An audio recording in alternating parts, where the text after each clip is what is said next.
I am Zephyr Talion, Ambassador of Earth. This is my story. The stars stretched out before me, an infinite canvas of possibilities. As I stared out the viewport of the diplomatic shuttle, my heart raced with anticipation. I, Zephyr Talion, was about to become the first Terran ambassador to the Galactic Alliance. It was the opportunity of a lifetime, a chance to represent humanity on the galactic stage. After decades of petitioning, Earth had finally been granted membership in the Alliance, with conditions as a probationary member. The Alliance leadership still had doubts about our species, with our checkered history of war and conflict. It would be my job to allay those concerns and prove our worth. Adjusting my freshly pressed ambassador's uniform, I rehearsed the greeting I would give upon arrival at Alliance headquarters. The silvery fabric, interwoven with circuitry, still felt foreign against my skin. Designed to project an air of dignity and technological sophistication, it was a far cry from the casual attire I was used to back home. Home. The word brought a pang of longing. While I had dreamed of exploring the stars since childhood, part of me already missed the familiar comforts of Earth. Blue skies, green hills, the laughter of my kid sister as we raced through fields of wildflowers. Little did I know, those memories would soon be important. I detract. Erase that from your memory, what was I saying? I was shaking off the wistful memories. I turned my attention back to the mission dossier displayed on the holoscreen.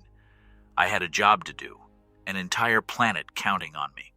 I couldn't afford distractions or homesickness. The shuttle gave a slight shudder as the autopilot announced our approach to Centrav Station. Taking a deep breath to calm my nerves, I gathered up the various data pads and prepared to disembark. Stepping out onto the main concourse, I struggled to take it all in. Members of countless alien species milled about, insectoid Clixar clicking their mandibles, bulbous Zolarian merchants haggling over glowing Balarian orbs, wispy ethereals gliding by on anti-grav discs. The air hummed with the harsh sounds of foreign tongues and unfamiliar scents. Overhead, holographic projections announced arrivals and departures for ships bound to far-flung corners of the galaxy. It was like a scene from an old sci-fi vid made real. The bright-eyed cadet in me wanted to just stand there gawking, but the seasoned diplomat knew better. Squaring my shoulders, I made my way through the crowd with feigned confidence. "You got this, Zephyr. Hold it together." A protocol droid met me at the end of the concourse. "Greetings, Ambassador Talion. Welcome to Centrav Station. If you'll follow me, I'll show you to your quarters and offices." The tour passed in a blur. Gleaming hallways, opulent meeting chambers, high-tech labs, state-of-the-art everything, sleek and impressive. A far cry from the cramped, cluttered facilities back on Earth. Yet for all its grandeur, something about Centrav Station felt clinical, sterile. The polished metal and plastic lacked the warmth of Earth's wooden furniture, the charm of its cobblestone streets, shiny and soulless. "Stop it," I told myself. "This is what we've always wanted, to take our place among the stars. No more petty squabbles, no more scrambling over Earth's dwindling resources. Humanity's future lies out here." But the nagging sense of displacement lingered. I may be humanity's ambassador, but in that moment I felt more alien than ever. The days that followed only reinforced that feeling. In meeting after meeting, I was reminded of the Alliance's low opinion of Earth, our probationary status, the limitations placed on our trade and technology exchange, the sideways glances and thinly veiled condescension from the other ambassadors. "You must understand, Ambassador Talion," the Clixar representative clicked, compound eyes glinting. "Your species has a long way to go to prove itself a responsible member of the galactic community. Aggression, volatility, tribalism, these are not qualities we value in the Alliance." I bit back an angry retort, as if their kind hadn't waged wars of conquest in the distant past. But that was ancient history, they claimed. They'd evolved beyond such primitive impulses. Perhaps it was true. To them, humanity must seem like unruly children, not to be trusted with the shiny toys of advanced tech, lest we turn them on each other or the galaxy at large. Our art, our philosophies, our supposed spirit, mere novelties compared to the wisdom of elder races. Part of me resented the paternalism, the double standards. We'd come so far, achieved so much, only to be patronized and infantilized on the galactic stage. It stung more than I cared to admit. But another part of me wondered if they were right. Humanity did have an ugly track record: genocide, environmental ruin, the terrors of the atomic age. Our climb from barbarism to enlightenment was a slow one, littered with missteps. Who was to say our dark impulses wouldn't resurface out here in the stars? No, I couldn't afford to think that way. My people had placed their trust in me. I had to believe in us, even if no one else did. I would play the game, jumping through their hoops with a smile. Diplomacy was all about the long view. But even the facade of politeness grew strained as the trade disputes began. Humanity was still decades away from developing our own star drive. In the meantime, we were dependent on the Alliance for access to the resource wealth of the galaxy. And they knew it. "Your proposed tariffs are unacceptable," I argued, fighting to keep my voice level. "You're exploiting our situation, denying us a fair share." The Zalarian ambassador gurgled dismissively. "The Terran market is minuscule. More trouble than it's worth, some might say. We are under no obligation." "We're not asking for charity," I snapped, temper flaring. "Just an equal opportunity to compete." But it was like shouting into the void. The Alliance had all the leverage, and they'd use it to keep us under heel. 100 worlds to draw from, and they'd leave Earth to wither on the vine. The frustration mounted with each new impasse, each sneering dismissal. At times, I felt more like a jester than an ambassador, smiling through gritted teeth as I danced to their tune. Only in my private quarters did I let the facade drop. Pacing furiously, I railed against the injustice of it all. We'd been sold a fiction, the promise of a grand destiny among the stars, a glorious future for all humankind. But the reality was nothing more than table scraps and condescension, a gilded cage for humanity's aspirations. In my darker moments, I understood the Terran hardliners, the ones who said we shouldn't have joined the Alliance at all, that we should focus on our own path, maintain our independence, even in isolation. At least it would be on our own terms. But that was a non-starter, and I knew it. Opting out of galactic affairs wouldn't stem the tide of progress. Sooner or later, the younger races always found their way to the stars, one way or another.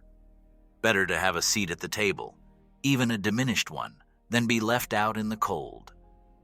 It reminded me of an arcane religious text involving good and bad deities who created and controlled everything, akin to the gods and Satan of ancient myths. The more advanced alien races, with their incredible technology and influence, almost seemed like supernatural beings themselves.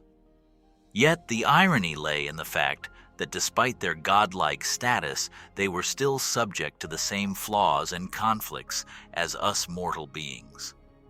In the grand scheme of the Alliance, even the most powerful entities were not immune to the complexities of existence.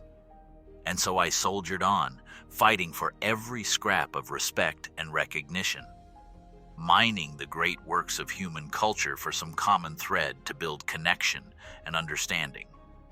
But the words of Shelley and Tolkien, of Rumi and Maya Angelou fell on deaf ears. Our kingdoms of imagination held little weight with minds that spanned millennia. Even our scientific advancements, once a source of such pride, seemed trifling in scope. The secrets of the atom, the unraveling double helices of DNA, the nascent explorations of neuromorphic biocomputing, groundbreaking to us, but mere prelude in their eyes. I began to despair of ever finding that point of connection, of convincing them to see us as equals, or at the very least, as a species of potential and promise, until the day the Overstrider arrived at Centrav Station. Whispers spread through the concourse of a visitor from beyond Alliance space, an emissary from a truly ancient race, stepping out of self-imposed isolation to formally greet the younger species, Overstriders. The name alone conjured myth and rumor. It was said they had unlocked the secrets of time and space, that theirs was a civilization without limit or peer. Even the eldest of the Alliance regarded them with awe, that such a being would deign to walk among us.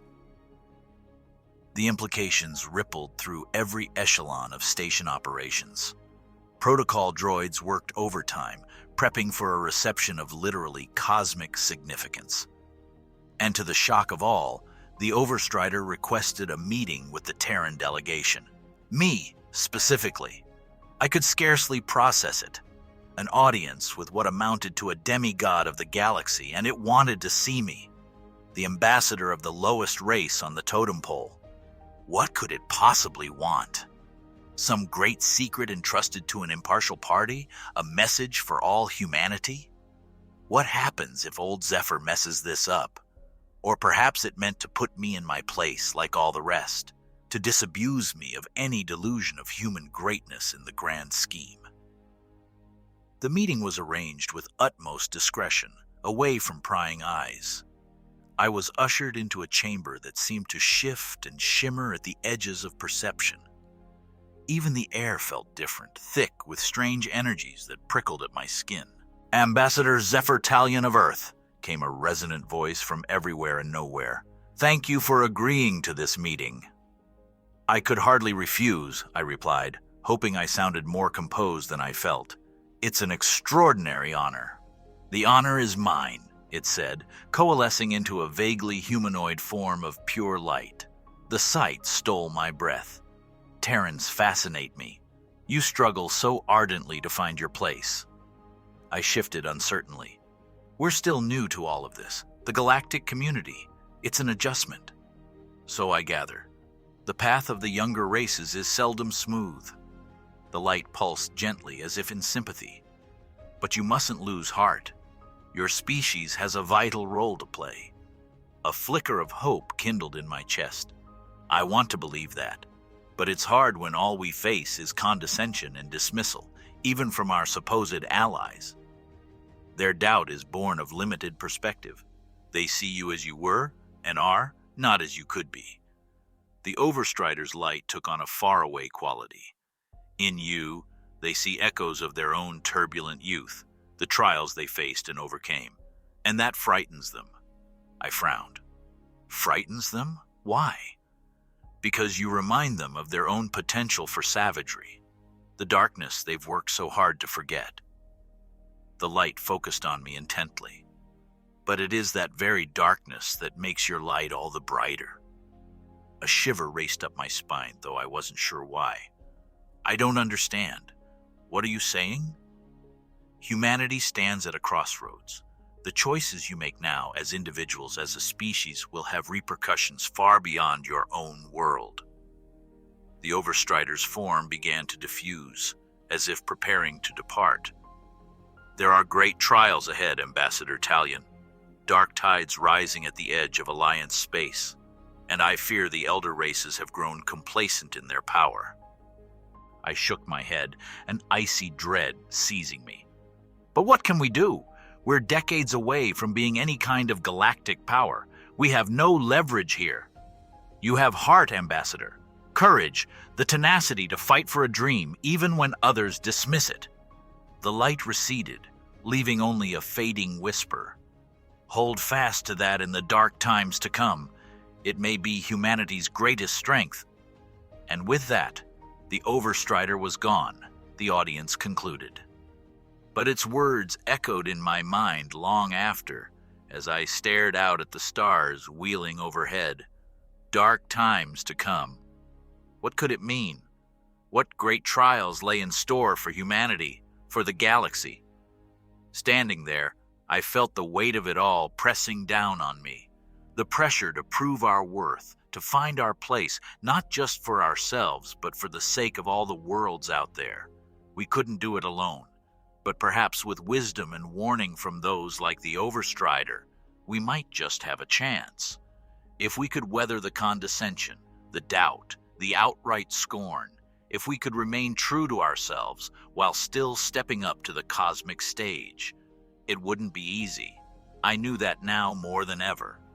There would be missteps, tragedies, moments we wished we could take back, the growing pains of an entire species, but also triumphs, acts of compassion and courage that showed our very best, moments of unity with those we once called alien. And perhaps, if we played our cards right, an end to probation, full membership in the Alliance, a voice in our shared galactic future. If only my sister could see me now. Looking out across that infinite sea of stars, I felt a flicker of something I hadn't felt since first setting foot on Centrav Station, something I thought the trials of diplomacy had drummed out of me. Hope, determination, a resolve to keep fighting no matter the odds, for Earth, for humanity, for all of us, and it's only just begun. I am Zephyr Talion, Ambassador of Earth. This is my story. If you like the start of this contemplated futuristic series and have watched up until now, comment Photon in the comments and give this video a thumbs up if you want a part 2. Thanks for watching.